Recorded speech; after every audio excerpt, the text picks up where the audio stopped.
درێژکردنەوەی تەمەنی پەرلەمانی کوردستان و دواخستنی هەڵبژاردن بۆتە نەریت لە هەرێمی کوردستان. بەڵام درێژکردنەوەی ئەم جارە ڕاوبۆچوونی جیاواز هەڵدەگرێت و ترسی لایەنەکانی دەسەڵات دەردەخات لەوەی بە تەواوەتی شەرعیەت لە ئاستی کۆمەڵگای نێودەوڵەتی لەدەست بدەن. بە تایبەت دوای ئەوەی هەڵبژاردننی پێشووی پەرلەمانی عێراق زۆرینەی خەڵکی هەرێمی کوردستان بایکۆتی هەڵبژاردنیان کرد. بە پێی ئەو پێشنیازە یاسایی کە کۆپیەکی دەست پەیام کەوتووە لە ژێرناوی بەردەوامی خولی پێنجەمی پەرلەمانی کوردستان عێراق داوا کراوە تەمەنی پەرلەمان بۆ ساڵێک درێژ بکرێتەوە. پێشنیازە یاساکە 85 پەرلەمانتار واژویان لەسەر کردووە. 45 پەرلەمانتاری فراکسیۆنی پارتی لەگەڵ 22 پەرلەمانتاری یەکێتی و هەروەها 7 پەرلەمانتار لە بزوتنەوەی گۆڕان لەگەڵ 11 پەرلەمانتاری پێکهاتەکان کە زیاتر نوێنەرایەتی پارتی دەکەن. بڕیارە لە دانیشتنی چوارشەممە پەرلەمان یەکەم خوێندنەوەی بۆ بکات.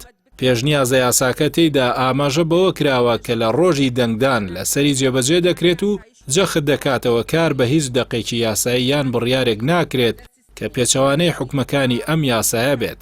ئامانجیش لە دەرچواندنی یاساکە ئەوەیە بۆشایی یاسایی دروست نەبێت.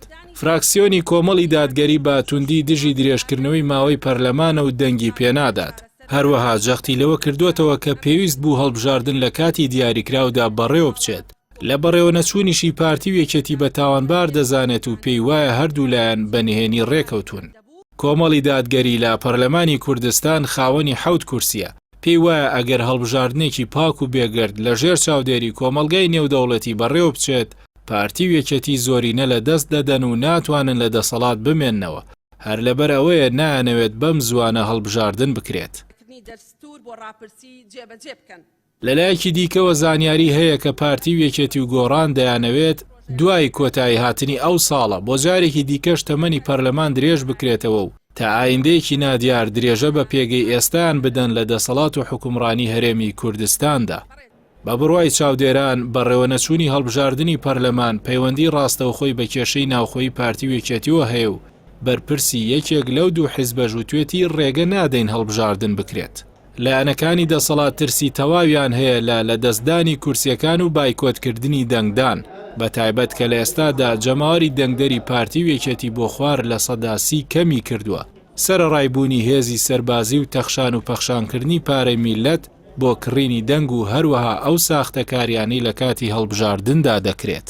بڕیاری بەڕێوە نەچوونی هەڵبژاردن لە کاتێکدایە کە فشارێکی زۆری نەتەوەیەگرتوەکان و کۆمەڵگەی نێودەوڵەتی هەیە تا ئەو پرسە پشتگوێ نەخرێت. هەروەها پرسیاری زۆریان لەسەر شەرعەتی دەسەڵاتی ئێستای هەرێمی کوردستان بۆ دروست بوو و بەڕوونی چەندین جار هۆشداریان پێداون.